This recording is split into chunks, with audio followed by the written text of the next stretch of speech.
can buy for under 1,500 bucks. Now, if you're already subscribed to my channel, you probably know that I have a knack for fixing and diagnosing issues with cars. And you may also know that I'm a used car dealer and I've sold hundreds if not thousands of cars. Now, while doing this over the years, I've noticed different cars have certain types of problems and which ones tend to be more reliable than others and which ones seem to rarely have any major mechanical issues. Now, if you're not a mechanic or a car dealer, I would imagine this type of info might be hard to come by for you, but fear none. Today I'm going to transfer that information over to you and give you my top 5 picks for a reliable car for under $1,500. So at number 5, we have one of my personal favorites, which is a Ford Crown Victoria. Now, Ford Crown Victorias have been used for ages, both as a police vehicle or a police interceptor and as a taxi cab.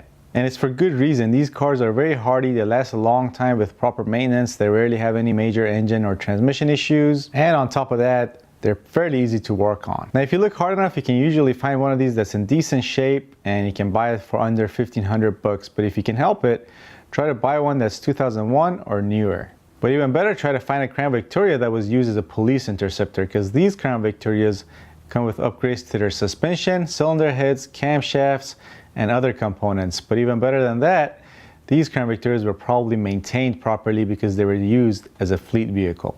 Now, as far as the spec goes for these vehicles, they come with a 16-valve single overhead cam 4.6 liter V8 engine. It produces 235 horsepower and 275 pound-feet of torque. These cars have a curb weight of 3,946 pounds and they have a 4-speed automatic transmission. Now, as far as mechanical issues, really only 2 things stick out in my mind. When you go to buy one of these, especially if you're buying a 2001 or older, make sure that the intake manifold is upgraded, because the factory intake manifolds, the front portion of them was made out of plastic and it was a very common area for leaks to develop. Now, if I remember this correctly, in 2002 they upgraded these intake manifolds, but nonetheless, when you go to see one of these cars, open the hood and take a look at the intake manifold and make sure it's upgraded. Now, the second issue that comes to mind is that the catalytic converters on these cars seem to clog up more often when compared to other cars. So it's important, if you ever develop a misfire on these cars, you fix it and treat it right away, and also that you maintain your engine and do your oil changes on time so you don't damage your oil ring on your pistons and develop any oil burning issues which can damage your catalytic converters. But besides those 2 issues, nothing else major stands out in my mind. I've actually known people that have driven these cars up to 500,000 miles on the original engine just by properly maintaining them.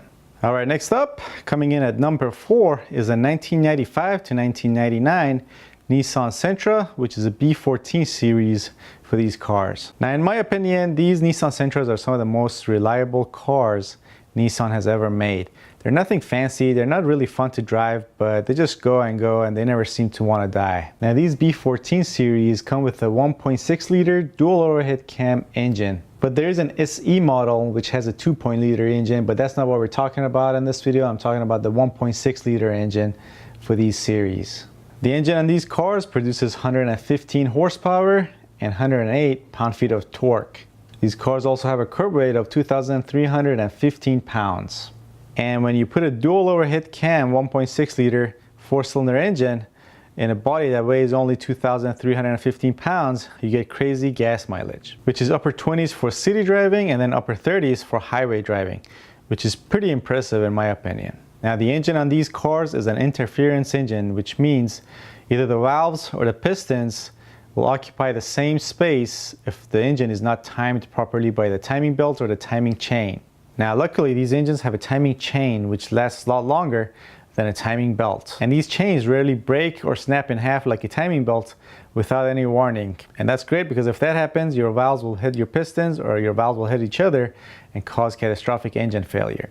And you also save money on maintenance, because chains last a lot longer than belts and you don't have to replace them unless they stretch. Whereas timing belts you have to replace every 60,000 or whatever interval the manufacturer specifies. Now, as far as any common or known mechanical defects or issues with these cars, well, there are hardly any. Both the engine and the transmission work very well. They're well made and last a long time. The only thing that comes to my mind is that if you buy a car that has not been maintained properly and the oil changes haven't been done on time, you could have a worn out timing chain guides or a timing chain tensioner, or maybe the timing chain can stretch over time, and then you are going to have to replace that timing chain. But besides that, nothing major stands out with these cars. Alright, next up, number 3, which is a 93 to a 97 Toyota Corolla, which is the same as a 93 to a 97 Geo Prism, at least on the inside where the engine and transmission are concerned. Now, in my opinion, Toyota overall makes the most reliable cars. People think Toyota and Honda are equals, but that's not true. It's not even close. Toyota is much better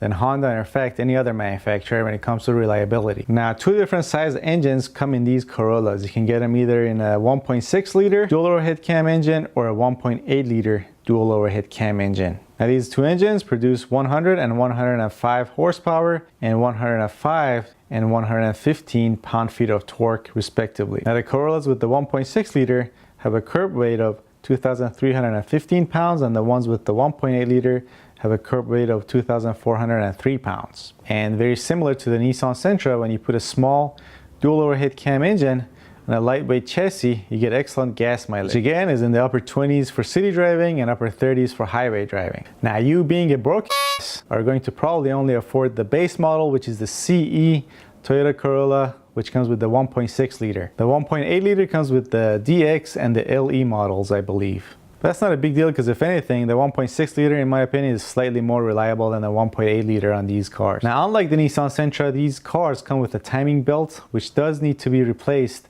every so often. But lucky for the owners of these cars, these engines are non-interference, both the 1.6 liter and the 1.8 liter, which means the valves and the pistons don't occupy the same space. So if your timing belt breaks or timing belt component becomes defective and your engine loses the ability to time itself, all you have to do is to really replace that defective part or your timing belt and be on your way. But yeah, as far as the driving experience, well, it's pretty much similar to the Nissan Sentra. They might even be a little bit more stiff than the Nissan Sentra, which is not easy to do, but they are.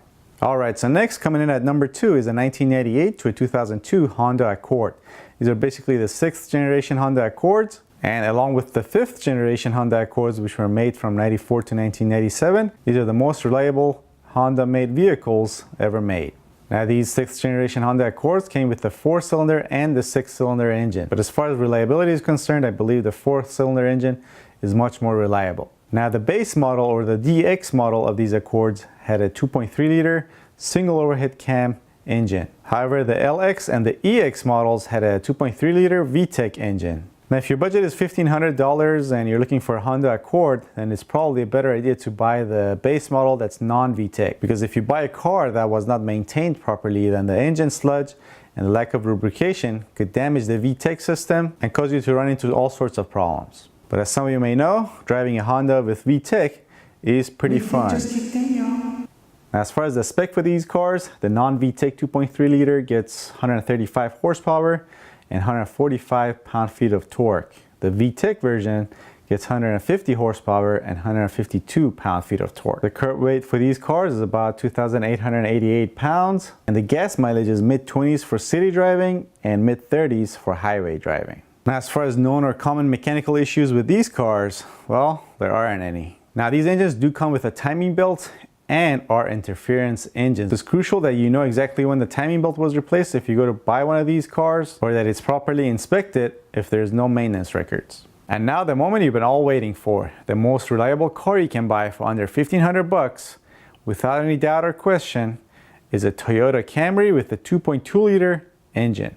Now, these Camrys were made from 1992 all the way to 2005, but if you can help it, try to buy one that's at least 96 or newer. Now, as you remember, up until about a year ago, I owned a 95 Camry, and that thing just simply refused to die. Now, that thing was a total rust bucket, and it had all sorts of leaks and other minor issues, but it just simply would go. I just start the engine, get in it, take me from point A to point B, no problem. Now, these 2.2 liter engines can put out 130 horsepower and 145 pound-feet of torque. These cars have a curb weight of 3,263 pounds. Now, this is not a reliability issue, but the MPG or the gas mileage on these cars is not super great. You get about upper teens, maybe low 20s for city driving, and then mid-20s for highway driving. Now, as far as known or common mechanical issues, there's absolutely none with the engine or transmission. In fact, you rarely find a 2.2 liter with a transmission that's going bad or an engine that has randomly developed the overheating issue or a head gasket issue or a knocking issue. I mean, I drove the car you see on the screen, which had more than 200,000 miles on it, with low coolant at times, other times even with low oil, it simply refused to die. It would just keep going. Now these 2.2 liter engines do have a timing belt, but again, similar to the Toyota Corolla, these engines are non-interference, which means if the belt breaks, your valves will not hit your pistons and you'll probably be okay with just putting on a new timing belt. And in fact, that's exactly what happened to my Toyota Camry. On my way back to the warehouse one day, the timing belt on the car broke. Then what I did was to tow the car to the warehouse and then replace the timing belt and the timing belt components. I also actually got that on camera, so I have a video on that on my channel if you're interested.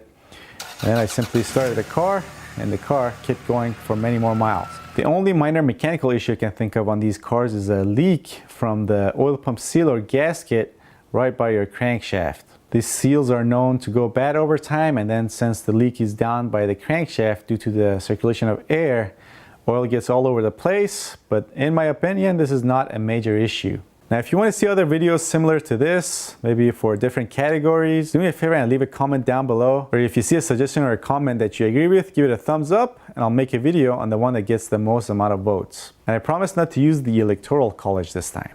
Actually, scratch all of that. I'm going to continue to make these types of videos because all I did for this video was to sit on my chair, listen to myself speak, and look at myself on camera. And I won't lie, I really like the sound of my own voice and also looking at myself on camera. But it's really hard keeping a straight face while saying some of this. So if you feel the same way, do me a favor and check out these other related videos, of which I'll put links to on this side of the screen. There will also be links down below in the description box as well. Alright, thanks for watching. I'll see you guys next time.